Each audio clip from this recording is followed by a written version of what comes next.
Good morning and welcome to day 2 of Infocom 2017. We're here on the NEC Display Solutions stand today with the President and CEO of NEC Display Solutions themselves, Todd Bouman. Adrian. Thanks for, well, we have to thank Todd for hosting us here. We're on stand 1600. You should come and find us. There's lots of great things happening today. If you watched some of the shows yesterday, you'll see that the one thing that the stand has is more partners than I've ever seen at any trade show ever. Yes. 48, 49? 48, 49 partners. We, as we always have, believe very strongly in our partnerships and relationships.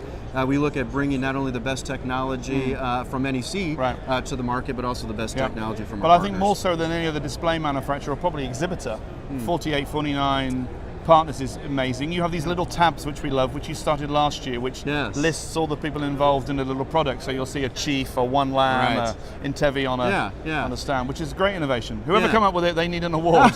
Thank you. It was not my idea. It wasn't your idea. Okay. No, but marketing then. The marketing came up with it, but I do believe it's important, right? Because there are many that bring the technology, the solution to market, and it's important to recognize those that we work with closely and are strategic with. Of course. And the New York Digital Signage Week, where you do the showcase every year, you had 60 or more partners last year as well. Absolutely, absolutely. So I think that really speaks, Adrian, to our focus in the industry, the partnerships, not only from a channel perspective, right? We often, when we talk about partners, it's the Pro AV integrators, it's the resellers, right? But partners expand for us beyond just those, but also into technology. And we look at really combining the core competencies of many companies together to bring the right solution. We also have the great creative stuff. We interviewed John Nine from Hollow 9 yesterday. And again, anybody who's watching the show needs to come to see the cave, the virtualarium. Very cool. Very, very cool. Yes. Which could only have been put together by a mad creative genius. It's true. It's true. John is a great creative type. I love his content. I love his creativity. I like his ideation. The cave is very cool. While application may be limited, it certainly is an attention getter. What I like about it, though, is it gives let's say the partner the ability to think beyond just how displays may be used in a signage industry, what we're most familiar with, right? That we can really be creative with visualization and look at how it can be used differently. It's very cool. And collaboration's the name of the game on the stand in terms of solutions as well as with your partners. Yeah, collaboration continues to grow, right? It's been around for a long time, right? It's nothing new, but I think the technology continues to be perfected in the usability and true collaboration, right? I mean, in the early days, we called collaboration just the ability to write on a board or manipulate, right? Collaboration now is really transcending boundaries, not only physical, but digital as well, and it's really moving towards that true collaborative work environment. We asked a couple of people on the show yesterday about the collaboration stuff, and it actually caught them by surprise. The whole huddle space thing seemed to appear within 6 months, 9 months, I don't know. It was very, very quick. When we did this show at ISE, where we spoke to you again in Amsterdam on your stand, huddle rooms, we had to do some research because that was completely new to us. Very new. In fact, we're looking at moving our headquarters in Chicago and working through with the architect and designers and workplace planners, right? There's a whole psychology behind this. Huddle rooms, surprisingly to us too, came up as the #1 topic of conversation. We need to have huddle rooms, right? And there too, it became very apparent to us that, hey, we've got great technology that fits the space perfectly, right? So it's a new office space sometime this year. Is that likely or definite?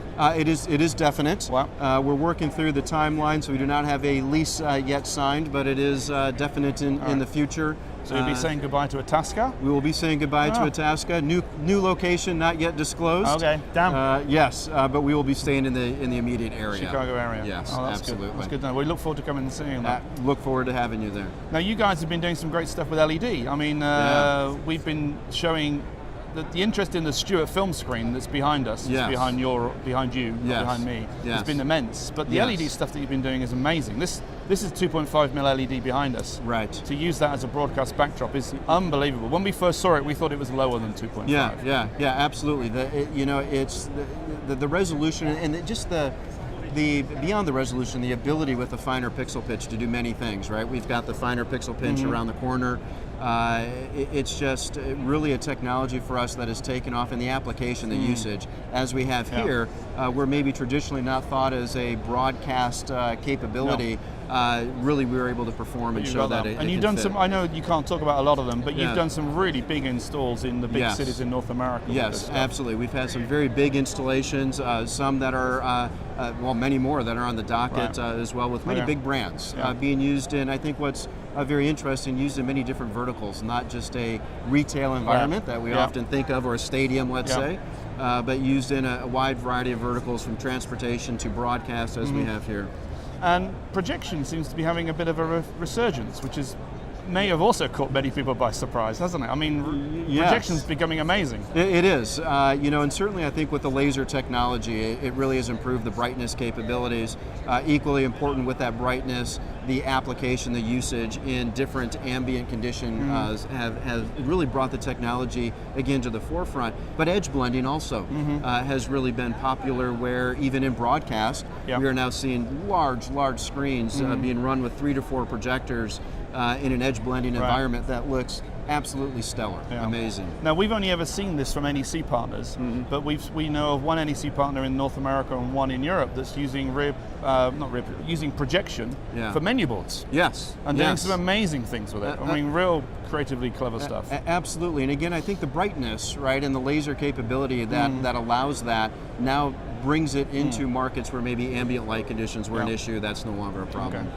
Now, the other thing that we are quite pleased with NEC about is the way you managed to bring all your execs to all the different events. So we met you last, well, probably at DSC, but we met you before then in Amsterdam at ISE. Yes. And your executive teams from Europe are here. Yes. And you have this great thing where you have this joined up marketing thinking, which is unheard of, I think, with a global brand. So your life is Infocom, some vertical shows, DSE, the London Showcase, where we saw your London Showcase in May. Yes. During London Digital Signage Week, and then you have this event, and you've got a few more vertical shows, and then you've got New York Digital Signage Week coming up. So it's amazing that you can do that. And it's really been, I think, Adrian, in the first interview, maybe a year and a half ago or so at ISE when I'd first joined the company, one of the 3 initiatives I had talked about was global, right? Solutions and easy to do business with, but global, definitely a burning platform. And I think you've seen now in 2 years how we've really progressed in global, and not just global in supporting our customers. Obviously, that's very, very important, but global in the brand, right? That we represent. Strategy, absolutely, everything. That we're consistent in what we represent. Well, that started when you started, so that's thank you. So thank you. So Todd, thanks for coming on our show. Absolutely, Adrian. Thank you for having me.